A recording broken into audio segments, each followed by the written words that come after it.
Hello everybody and welcome back. Thank you very much for joining me. My name is Deborah Hatswell and you're listening to BBR Investigations. Tonight I want to share with you a number of strange deaths around the globe that authorities have declared of no suspicious circumstance or even killed by unknown animals. In some of the unexplained deaths, the victims were found completely drained of all blood, with a very clean scene left behind. No animal is seen in the area of the attack, and once again, there's been no testing done as far as I'm aware, or can find online anywhere. Many of us have noticed an increase in cases where people have been in the safety of their homes or vehicles when they suddenly leave that place of safety to enter into the dark night to be devoured by an unknown predator that leaves no trace of itself behind. Many of the victims are young men who are farm workers and in peak condition, yet something is able to overpower them and drain them of all blood. The same with healthy bulls, large animals. They're overpowered and taken, and sometimes only one small puncture hole is discovered on the bodies. And as I share these cases, keep an eye on the dates and you will notice 2017, 2018, 2019 through to 2021 are very active times for blood draining cases. I've used the names of the witnesses so the journalists have given to the supposed creature seen. In February of 2019, a story hit the media press about a man who had died in mysterious circumstances in Honduras. In the newspaper, they claimed it was a chupacabra, and I'm going to have to go along with that, even though that's just their theory. So it says, the news media headline screamed, "One man killed and drained of blood by an unknown monster." Now, the mysterious death of a handyman from a small village in Honduras has caused people to suggest that a chupacabra killed him, wrote the local news site TN8 TV. A farming assistant was found dead in February of 2019 after being attacked by a mysterious animal who drained all of his blood from his body. Neighbours from the same village explained that the handyman had gotten tired after a busy day and decided to take a break. He lay down in the shade of a tree next to the stones and took off his shoes.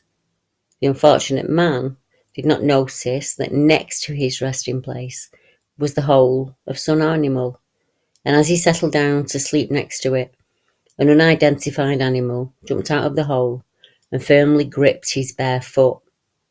The animal did not just bite the man, but began to drain the blood from him, and soon the worker died from blood loss right there on the spot where he was found.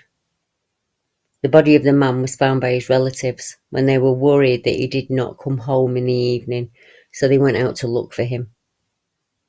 According to the relatives, the body of the man was completely pale and there was not a single drop of blood left in it.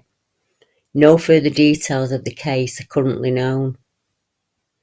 Less than a month later, in March of 2019, another person had died in the same way, in the same area as the first man.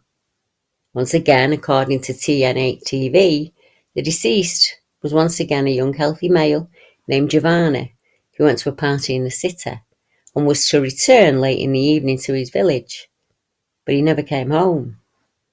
For 3 days, his frightened relatives searched for the young man through the districts, and finally they came across his lifeless body in an inaccessible mountainous area not far from his native village.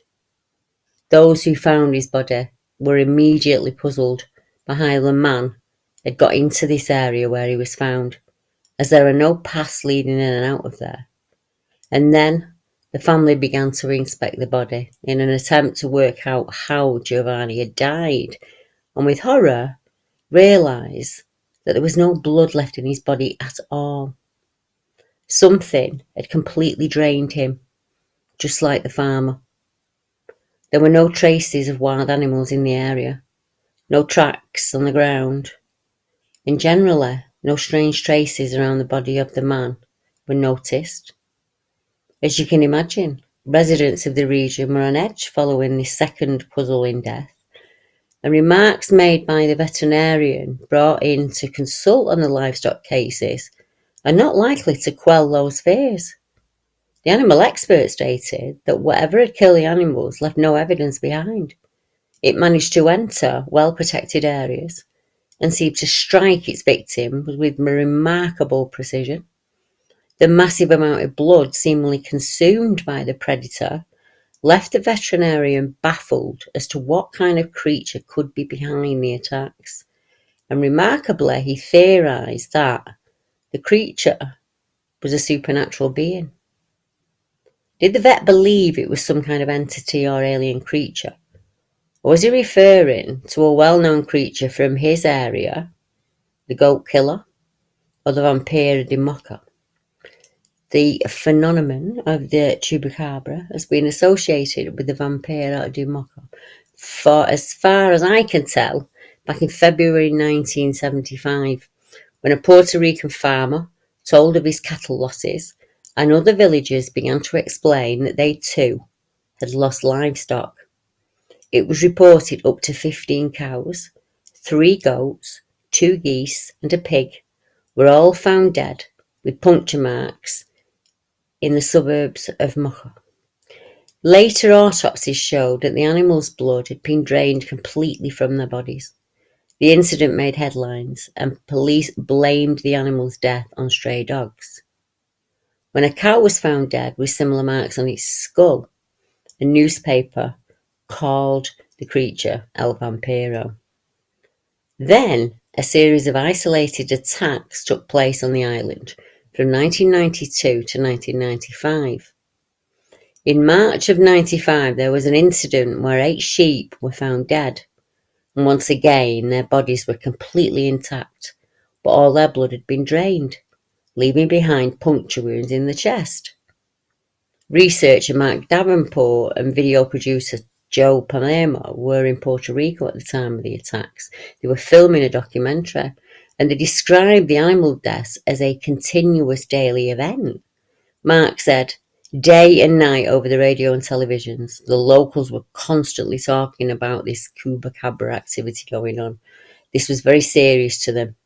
They'd wake up one morning and find the carcasses of 4 of their favourite rabbits sucked dry of blood and left just lying there on the ground. Interestingly, in each of the cases studied, local veterinarians said the cause of death was due to puncture wounds under the right side of the neck. The wounds were about the diameter of a drinking straw and 3 to 4 inches in length. In 2009, in the district of Esparta, it had been reported that an unidentified predator killed 15 sheep. Local farmers immediately blamed the goat sucker for their death, and in May of 2017, someone killed more than 35 domestic animals in the village of Monterey, and the locals were very scared. In April of 2018, several farmers stated that 30 of their cows were killed in less than a month. In all these cases, the deaths were blamed on unknown animals. Even local vets could not think of any animal who kills and feeds in this way.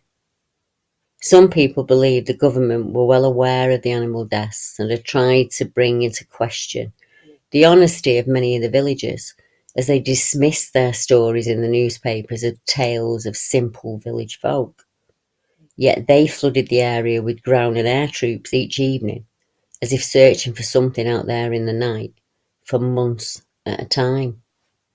I personally remember a story from back in the early 90s, where 3 schoolgirls saw a creature the day after a loud bang and a flash of light took place in the middle of the forest in the early hours of the morning in Conovanas area.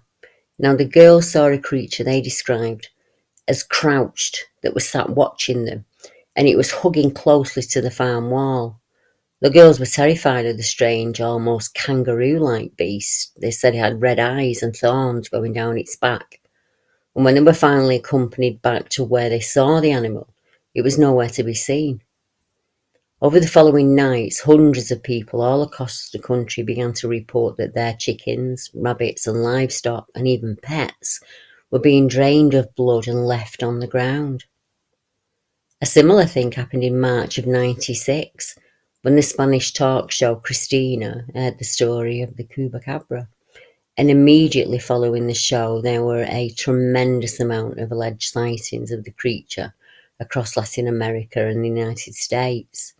There are numerous eyewitness accounts which offer varying descriptions of its appearance. The Chupacabra of Puerto Rico was described by many eyewitnesses as alien-like. In newspaper articles during the series of incidents, it's also said to be some type of large ape and a vicious monkey that can run upright on its legs and slaughter goats and suck the blood from its prey. A soundbite from the Associated Press video of one witness taken at the time said, "There are two big animals, as big as a man. I saw them from afar. They looked like big apes, like a mandrill, but I couldn't distinguish their features." Now, the typical description of the beast is said in the first few decades seemed to be more in line with like a reptile or even a creature resembling an alien. Most of the eyewitnesses have described the beast with a grey oval head, lizard-like skin, measuring about 3 to 4 feet in height. People tend to say that it resembles a kangaroo in the way that it sits on its back legs and is able to hop around. It's said to have red eyes, fangs, and a forked tongue, as well as sharp quills running down its back. Yet in more recent times, a number of South and North American witnesses have described a dog-like animal, usually hairless and grey or blue-skinned in colour, that has longer hind legs than forelegs and is very noticeable, skinny or sickly looking, and has a distinct underbite. I think many of these reports are misidentified animals with a skin disease, a parasite, or a deep sickness. Other theories purport that the Chupacabra is part of some top secret government experiment that is going on in the rainforest in Puerto Rico. The town of Canovanas is only a few miles away from the border of El Yunque, and this is where it's said to happen. And it's the only tropical rainforest within the United States, about 28,000 acres. The majority of the first sightings and animal attacks are said to have taken place here.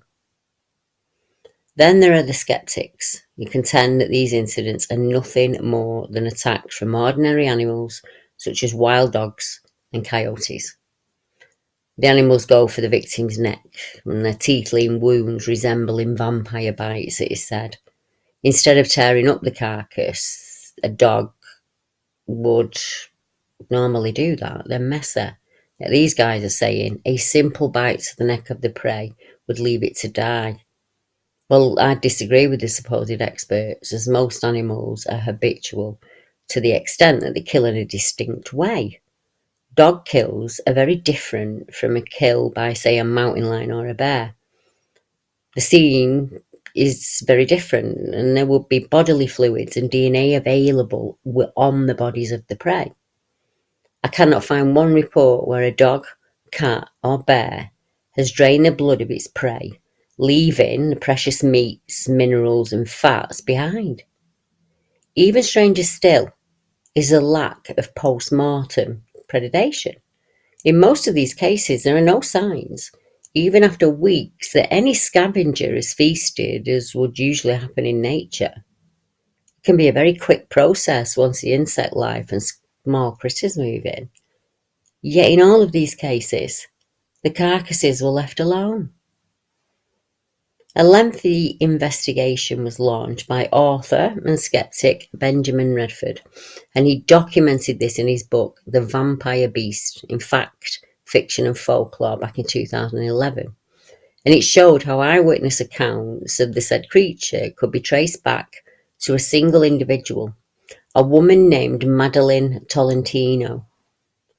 Mr. Redford claims Madeline's sole sighting of the creature became the basis for all other accounts. She offered a detailed description of the Chupacabra that had spikes along its back. It was upright and bipedal with dark eyes, which did not match any other known animal on the island. Another sighting at the time came from Michael Negron, a student at a nearby university, who had this to say about the beast he saw. He said, I was looking off the balcony one night and I saw it step out of a bright light into the backyard. It was 3 or 4 feet tall, with skin like that of a dinosaur. It had bright eyes, the size of hen's eggs, long fangs, and multicoloured spikes down its head and its back. So as we can see, there are several cases claimed as the first reported sighting of this strange creature. We don't know who the first witness was, and it's impossible to say. We can only go in order that they were reported to the newspapers. There could be hundreds of silent witnesses, as we have to take into account that many of the witnesses will not have even reported their encounters to this day. We're only seeing the tip of the iceberg. If this creature was seen in a rural setting, that witness may not know that others have seen it too.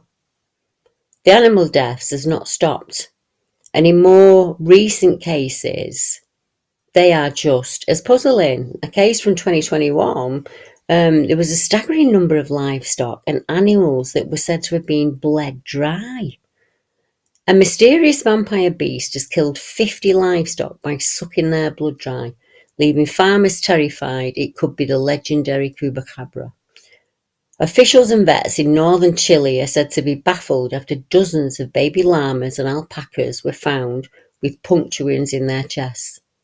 The injuries did not match those made by the usual predators, such as pumas and foxes, which normally go for the neck.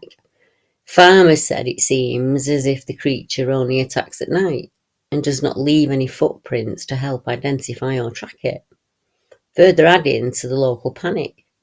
Some believe it could be the mythical creature, which is said to suck the blood from goats, cows and horses. In all, 50 llama and alpaca corpses have been reported since November of 2020 around the village of Colchane, near the border with Bolivia. Now, the mayor, Javier Koch, I think his name is, was so worried he hired a vet to study the remains. So a Chile National Agriculture and Livestock Specialist had now started an investigation to help solve the riddle.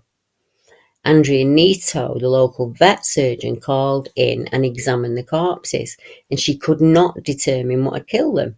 She said, "They are not the marks of known predators from here, such as a puma or a fox or anything like that.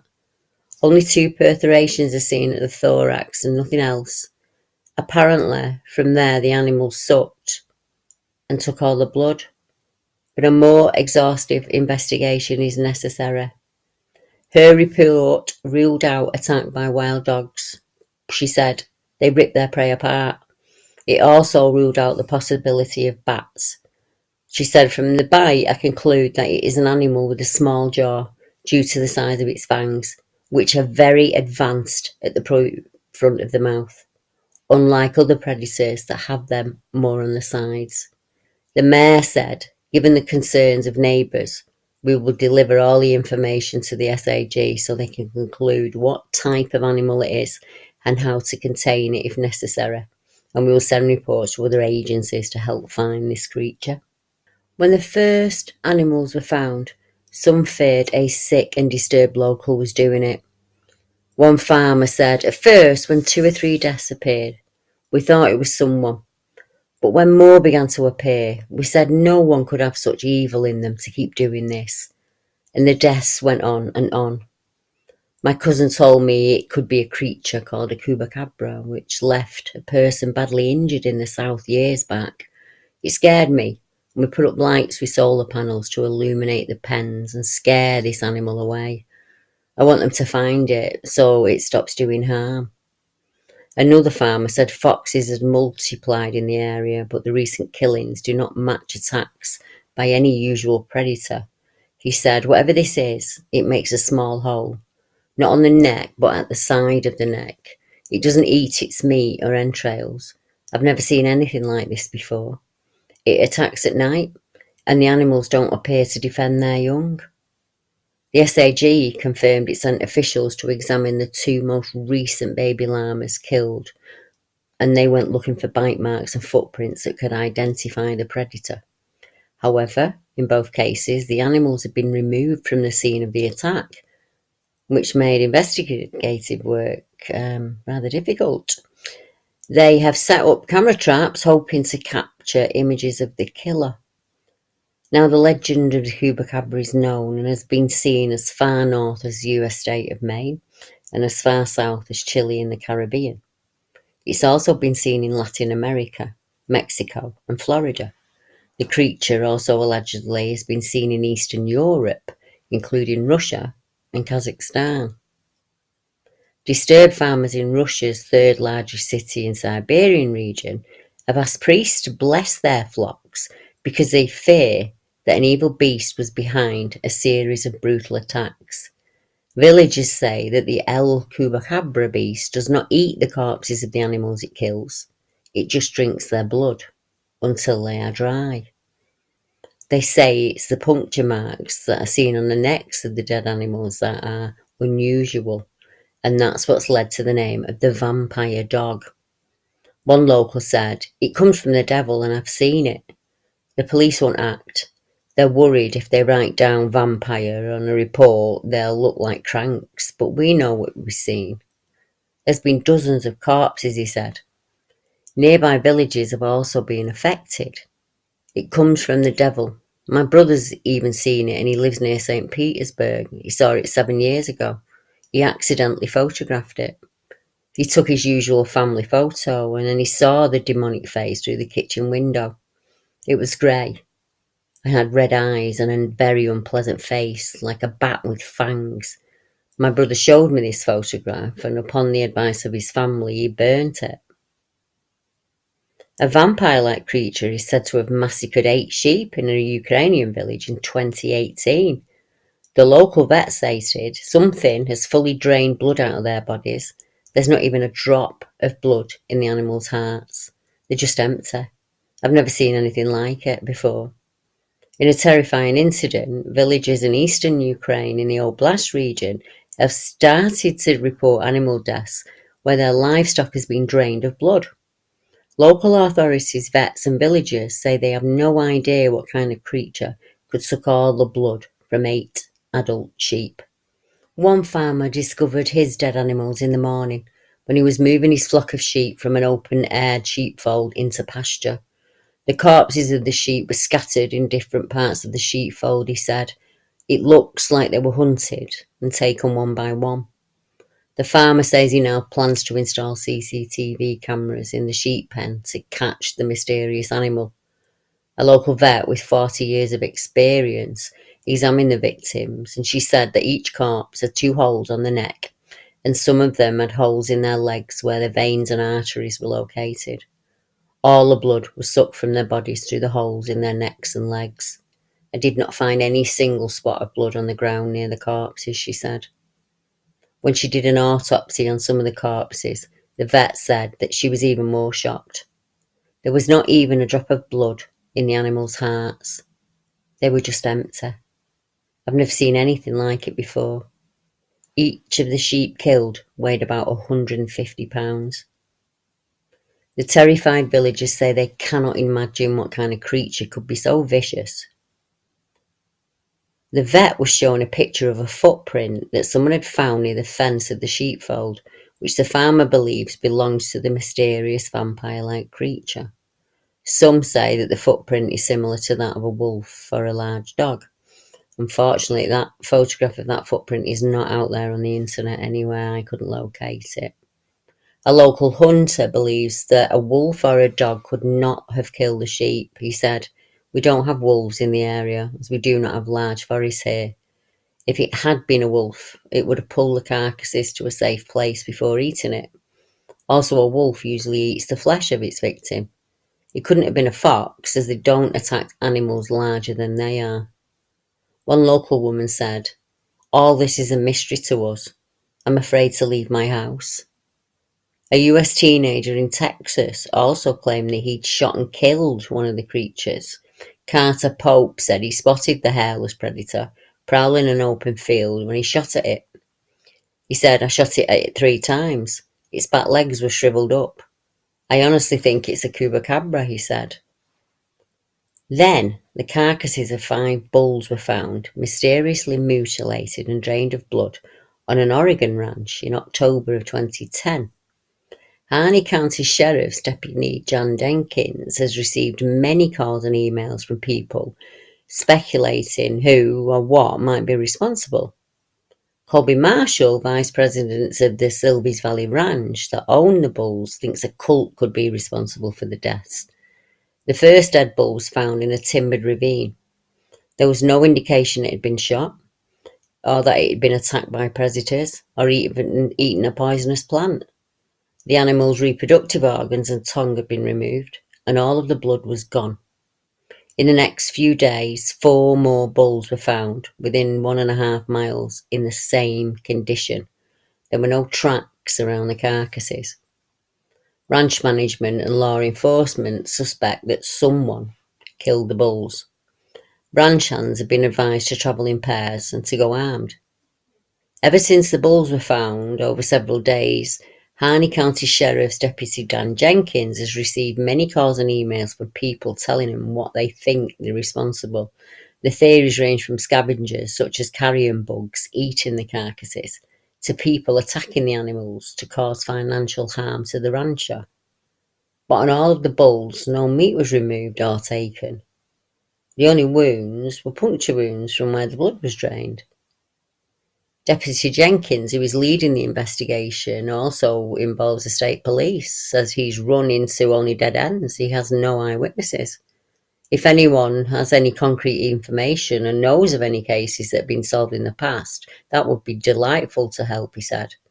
Colby Marshall, vice president of the ranch that owned the bulls, has another theory. He said, "I think that this crime is being perpetrated by some sort of cult. Residents speculate there could be UFO involvement. One person suggested that Jenkins look for craters beneath the carcasses, saying it would be evident that the bulls had been levitated into a spaceship, mutilated, and then dropped back onto the ground. Similar incidents in the past have also garnered UFO theories." Another local recalls mutilations of livestock across the US West and the Midwest in the 1970s that struck fear in local areas. Thousands of cattle and livestock ranging from Minnesota to New Mexico were found dead, with their reproductive organs and sometimes parts of their face was removed. Ranchers began carrying guns. Local folks said helicopters had been heard around the kill sites. A federal agency cancelled an inventory by helicopter of its lands in Colorado, worried that it would get shot down. A couple of US senators urged the FBI to investigate. And after saying it lacked jurisdiction, the FBI did agree to investigate cases on tribal lands, but then the mutilations stopped. Former FBI agent Kenneth Rommel, who headed the investigation, said there was no indication that anything other than common predators were responsible, although he could not name what those predators were. Cases have emerged since then. In the 1980s, cows were found dead and mutilated in eastern Oregon.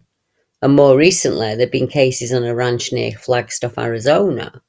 But there is one case that has always fascinated me, and I've revisited it a number of times over the years looking for any updates, and that is the beast of Bladenboro. Now, Bladenboro is a small community surrounded by pine forests and swamps on the southeast edge of the North Carolina point. It's also the setting for the greatest monster mystery North Carolina has ever seen.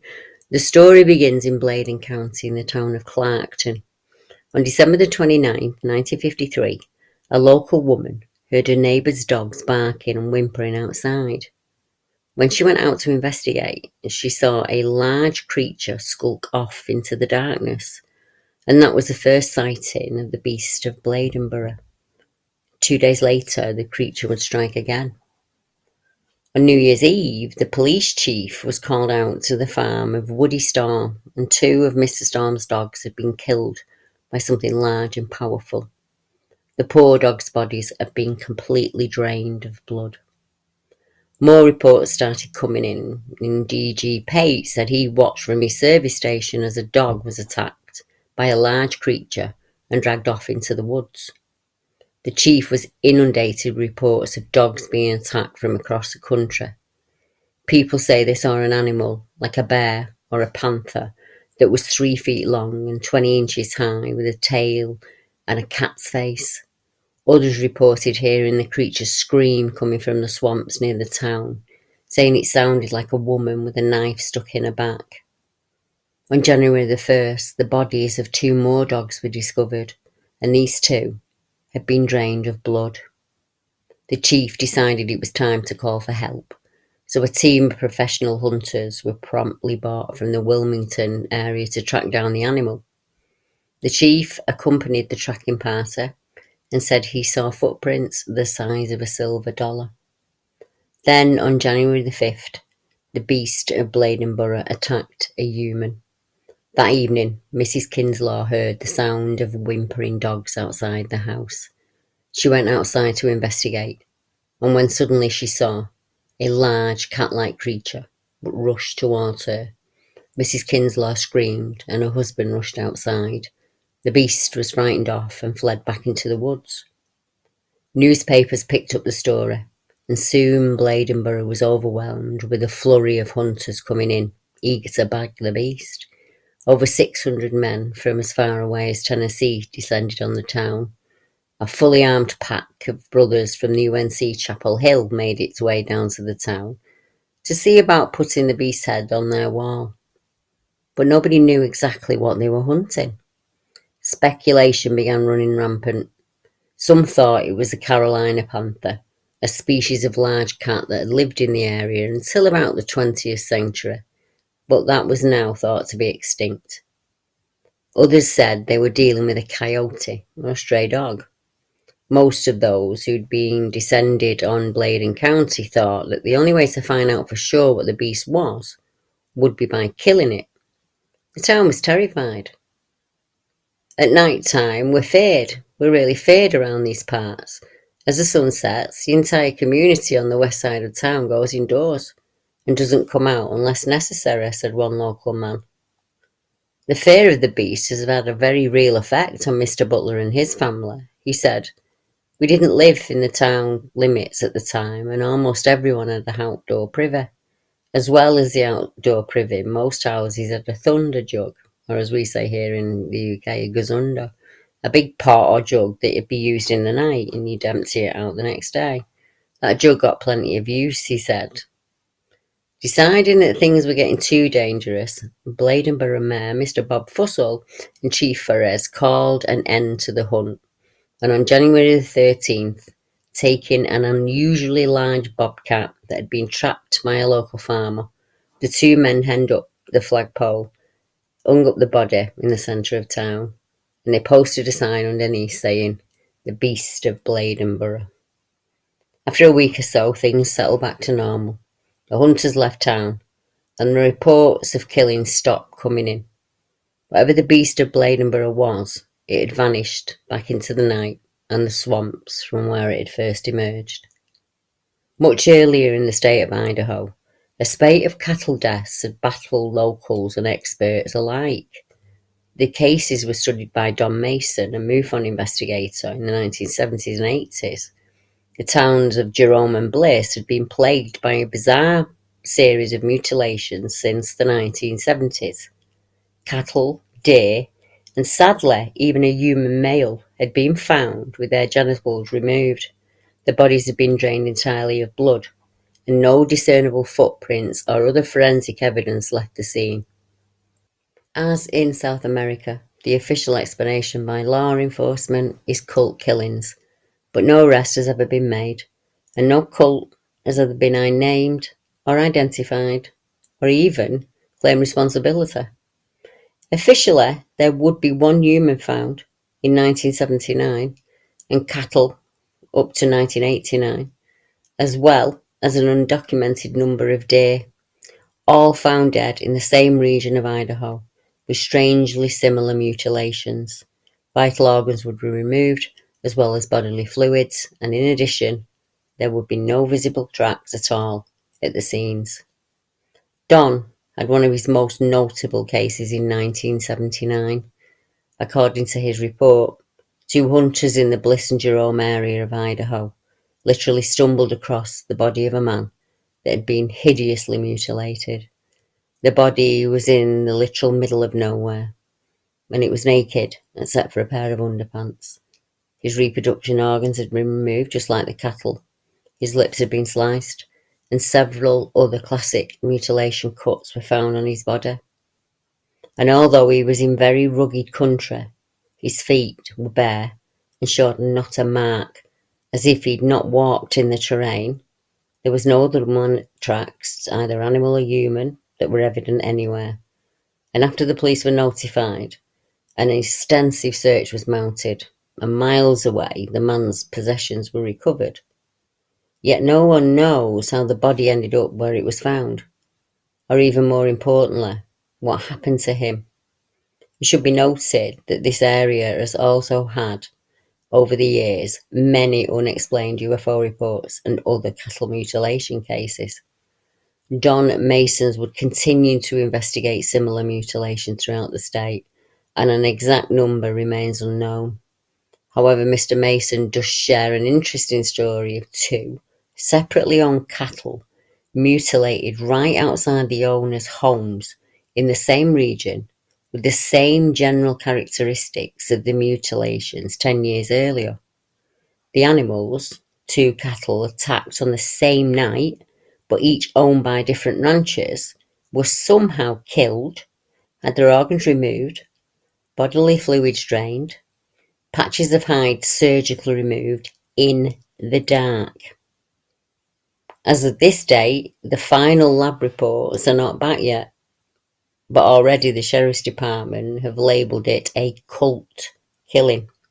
No tracks, tire or human or animal were found around the animals or even the man, even though it had just rained. There was no unusual activity reported by the ranchers that evening, and one animal was found next to an occupied house. One of the ranchers admitted that this was the second time that he'd been hit by the mysterious mutilators. More information on the investigation of one of the mutilations was printed in the Idaho Statesman. They took samples of meat and hide, and after lab testing, it was said they should know in a couple of months what killed the animals. Don suspects the calf was shot with some type of poison to kill it instantly. A pinhole was found on its right hip. There were no bullet holes and virtually no marks that you could see. Both mutilations must have been done quickly by some expert. Clearly someone understands what they're doing. They've done it before, he said. All the cuts were made with such a sharp instrument that hair on the animal was literally cut in two. He said, I've skinned and butchered a lot of cattle, and I can't even cut a hide or leather that perfectly. Someone has a very steady hand. It is continuously reported that farmers, hikers and hunters find animals with mutilations in the area. Later, people would even find deer which exhibited the same characteristic marks and the same signs of draining of the body fluids. Rancher Jean Barton of Red Bluff, California, is one of hundreds of ranchers who've found their cattle dead and mutilated over the past 25 years. She said it's a recurring theme, and logic hasn't been able to explain why. Mrs. Barton's husband and herself became involved when aware of mutilations in October the 16th, 1995, when both she and her husband were checking their 60 head of cattle running on the Lasses National Forest in Northern California. What they found were two dead cows with their reproductive organs cored out. Their ears were gone, and on one section of hide it had been completely peeled away, exposing the teeth and jaws. She said they were so straight and smooth, those cuts. There was no blood dripping. Both cows had been in excellent health and had recently calved. When their veterinarian Richard Meinhardt examined the pair, he could find no exact cause of death. Both animals had lost significant blood, but there was none around the carcasses. The vet concluded the animals may have been tranquilized and bloodletted after first being compromised by weakness. He didn't really go on to explain any more.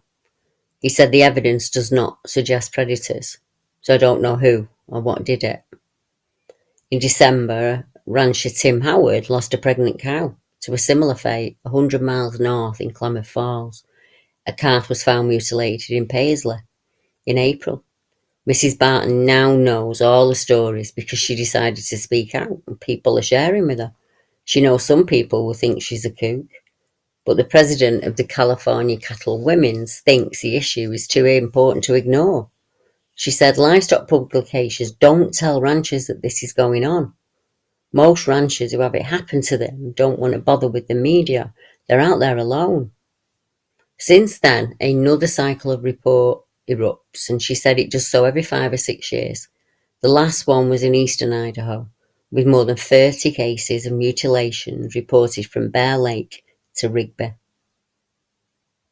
I wish I could answer why this is happening, and by whom, but it would only be speculation. Like everyone else, I only have newspaper reports, and if I'm lucky, some crime scene photos to go off, and I don't trust the media. I've seen animals like this in the flesh, and also in images sent from all across the UK, and many others from countries across the world.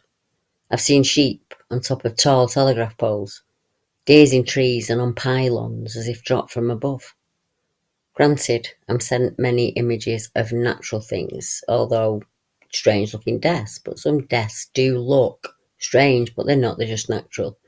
There are also some clear fakes, but beneath all of that, as you can see here tonight, some of these cases involve human beings, and you'd think that the powers that be would be warning us or encouraging us to take precautions. So dare I suggest that we're on our own in this, as the powers they know, maybe they already know, and they just don't believe we're important or vital enough to be warned. We have to look out for each other and spread the word. Discuss these cases with your friends, your family and your peers. Share them on your social media. Let's get this topic trending and see just how many other cases there are out there untold. And I'll be back next week with another podcast and more cases from the files of BBR Investigations. Good night, everyone.